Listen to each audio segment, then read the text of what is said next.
Shalom Bapak Ibu Saudara-saudari yang terkasih di dalam Tuhan. Kita akan kembali melanjutkan renungan firman Tuhan dalam topik kekuatan dalam persatuan. Bagian firman Tuhan yang akan membantu kita memahami lebih jauh tentang topik ini terambil dari Efesus pasal 4 ayat 13-15 terjemahan baru kedua yang berbunyi demikian.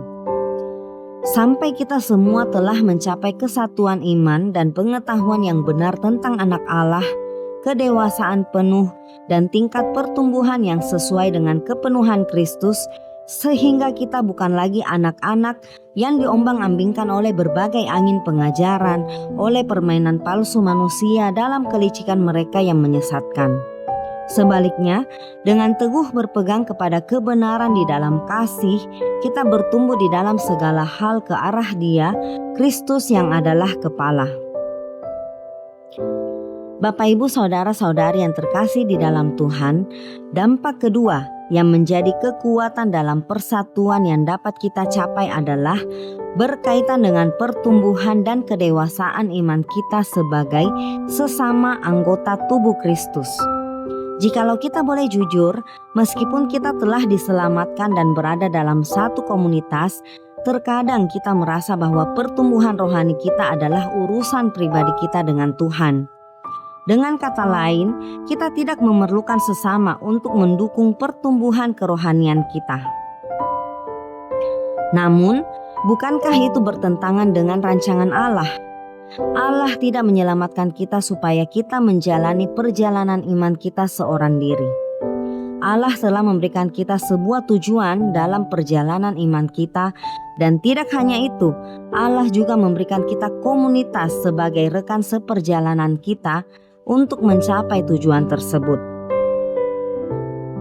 Dalam Efesus pasal 4 ayat 13-15 Paulus menuliskan kebenaran tersebut.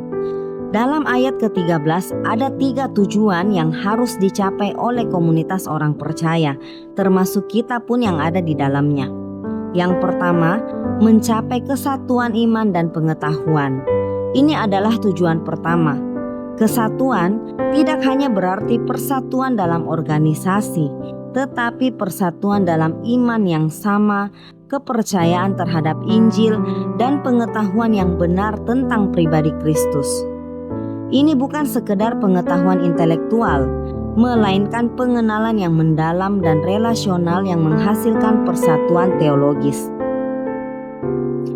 Tujuan yang kedua adalah mencapai kedewasaan penuh, yang secara harfiah diumpamakan seperti seorang pria dewasa.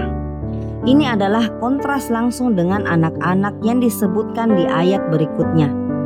Kedewasaan ini bukan hanya tentang usia, tetapi tentang kematangan karakter, pemahaman teologis, dan keteguhan rohani di dalam Kristus Yesus. Tujuan yang terakhir adalah mencapai tingkat pertumbuhan sesuai kepenuhan Kristus. Ini adalah standar yang sangat tinggi. Tolak ukur kedewasaan kita bukanlah perbandingan dengan orang lain, melainkan keserupaan dengan kepenuhan Kristus sendiri. Ini menegaskan bahwa pertumbuhan rohani adalah proses seumur hidup yang bertujuan untuk mencerminkan karakter dan kesempurnaan Kristus. Dituliskan dengan sangat utuh dalam ayat ke-15 dalam kalimat dengan teguh berpegang kepada kebenaran di dalam kasih yang menjadi kunci.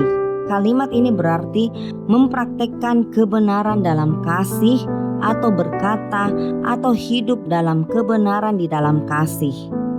Ini adalah perintah untuk menyuarakan Injil tanpa mengorbankan kasih dan untuk menunjukkan kasih tanpa mengorbankan Injil.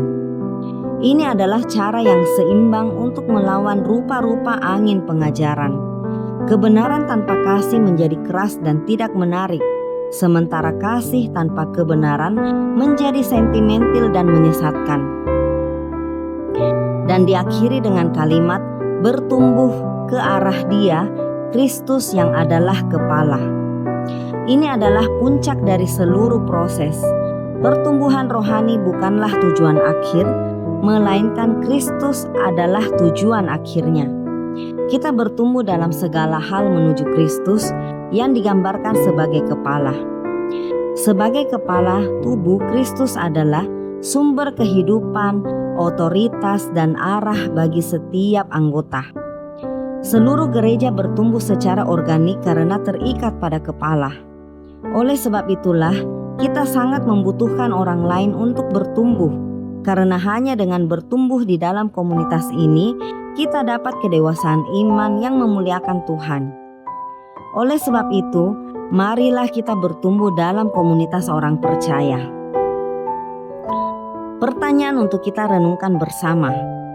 Bagaimana kita melihat pertumbuhan rohani kita sedang menuju kedewasaan penuh? Apakah kita secara aktif mengejar pertumbuhan dalam iman dan pengetahuan tentang Kristus? Bagaimana kita dapat menghindari menjadi anak-anak yang diombang-ambingkan oleh rupa-rupa angin pengajaran? Mari kita berdoa.